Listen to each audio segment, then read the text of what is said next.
We begin in Washington, where no new negotiations are planned to end the week-long partial government shutdown. But CBS News is finding there are almost enough votes in the House this morning to reopen the entire government. Bill Plante is at the White House this morning. Bill, good morning. Good morning, Nora. You know, the president, of course, wants Congress to pass a clean debt limit bill. That means one that doesn't include his Affordable Care Act. He's signaling repeatedly that he won't back down as the pressure grows to keep the country from going over the fiscal cliff. President Obama visited FEMA, the federal emergency agency, which has had to furlough more than 3/4 of its workers. There, the president accused House Speaker John Boehner of avoiding a vote to end the standoff. My very strong suspicion is that there are enough votes there.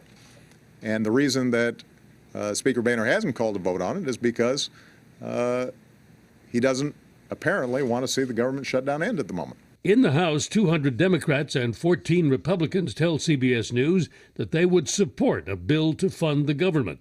2 more votes would be needed for it to pass. But Speaker Boehner is refusing to hold a vote. His position, the president should sit down with him and negotiate the Republican bill, which calls for defunding the president's Health Care Act. Really, Mr. President, it's time to have that conversation before our economy is put further at risk. But Boehner and the president have a bad track record of working together. They tried in 2011 and 2012 to strike a grand bargain on the deficit, and both times they failed. In fact, at the beginning of this year, the Speaker privately told House Republicans he was done negotiating with the president.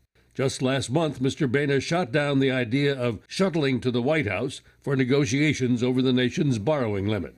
Well, I'm not doing that. I'm not doing that. Well, the House is going to pass a bill. It'll be up to the Senate to pass a bill. And I would guess the president would engage with the majority leader over there if he so desires. Now, yesterday, the White House suggested for the first time that it's open to a short-term extension of the debt limit in order to avoid default. And CBS News has learned that Senate Democrats will meet this morning to consider their own debt limit increase bill with no strings attached. A vote on the Senate bill could come as early as Friday. The object there, of course, to put more pressure on the House. Charlie, Nora? Bill, thanks.